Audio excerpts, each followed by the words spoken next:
Hey all! Today's showcase, my recently completed custom ATRT driver, and of course, the ATRT itself. Both I bought from the great John Walker Customs. I'm so excited to be able to have a representation of them both. I'm sure the rider design with the visor and everything are inspired by the racing jockeys. And looking at them together, I get the image of them straddling not a horse, but an ostrich. Yes, ostrich racing. Look it up on the internet. It actually exists and it looks pretty damn cool.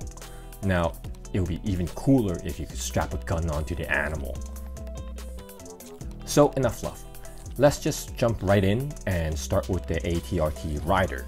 The John Walker kit comes with a head sculpt, a chest piece that goes over the body, shoulder armor, a belt specific to this design, a ribbon for the strap, a backpack, garter belt, and last but not least, lifeform detector.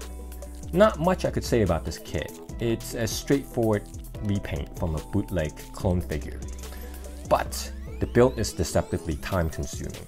As you guys all know, for the base color blocks, I try to spray paint whenever I can instead of hand painting. It just yields a smoother finish.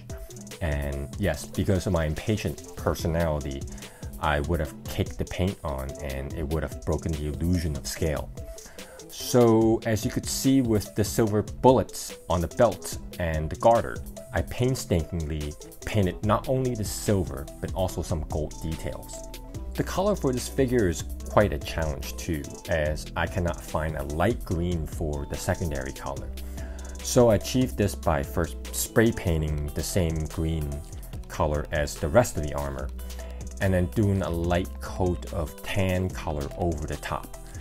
The end result is that the green will show up underneath, and what we'll end up with is a tan color with a greenish tint. As for other noteworthy parts, I sculpted the strap out of epoxy putty to give it a more toyetic feel to this figure, instead of using the ribbon that comes with the kit.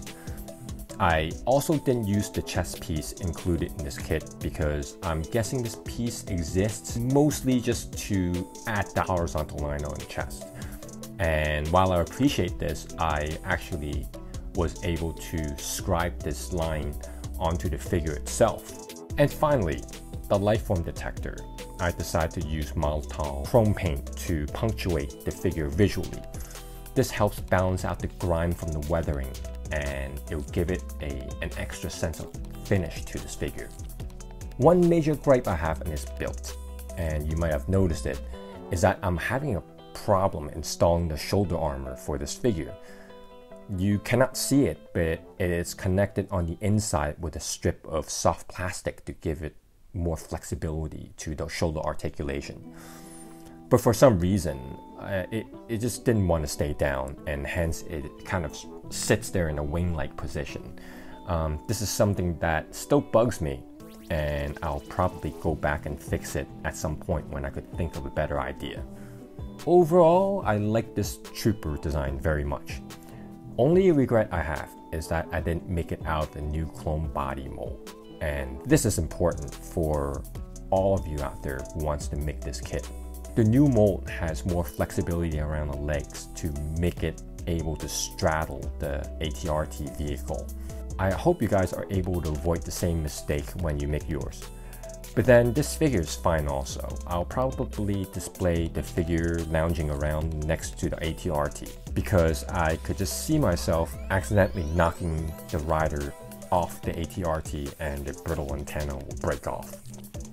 Okay, now for the star of the show, the ATRT. Let's just get this out of the way. This is not an action figure or a toy. Not only is it not articulated, but just by the nature of the resin print, there are many brittle and delicate parts to it.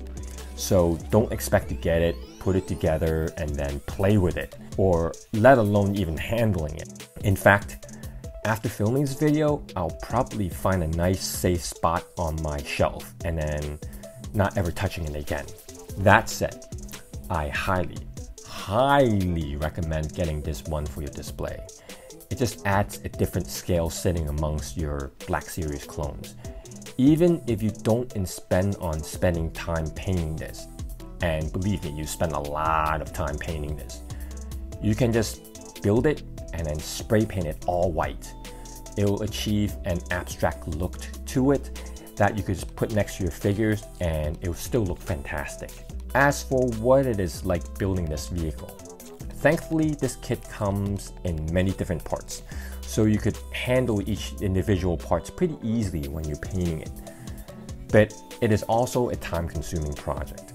Due to its size, there are many surface areas to cover. Also, a very important aspect of this kit is the sanding. As John Walker's website has forewarned, this kit requires a lot of sanding in order to get the pieces fit properly. That is just the nature of 3D resin print, and the importance of the step is amplified due to its size. As I said many times, I'm quite an impatient person, so I miss some parts here and there, but that's totally okay as the kit in general is very beautiful and sharp. Only in some areas do you have to start to go in and really file it down. When sanding it, I opted to go for hand sanding with a metal file, as I don't really trust myself with a Dremel here. Oftentimes, I'll be sanding a piece with a Dremel and then the upper end of the Dremel will be rubbing another spot away, and I've ruined a couple projects because of this. And if I could give you another tip putting this together, when sanding the male-female connections, try to sand away the male connections a bit more than required. Of course, make sure there are enough surface areas to allow a secure gluing process. But make sure the pieces are also loose enough so that the fit will not be so swatch precise. You don't want to be in a situation where you'll be forcing the male connection and end up breaking the piece, or the thing slipping out of the hand and it would just fly against the wall and it'll break the piece anyways. As for the paintwork, this is where I was torn.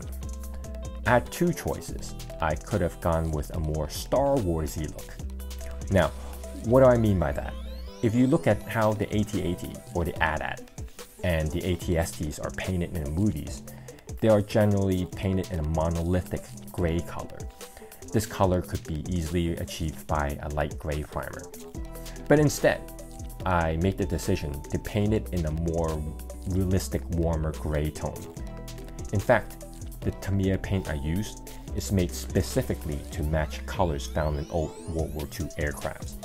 And I went all ham on the metallic parts to give it a more visual punch.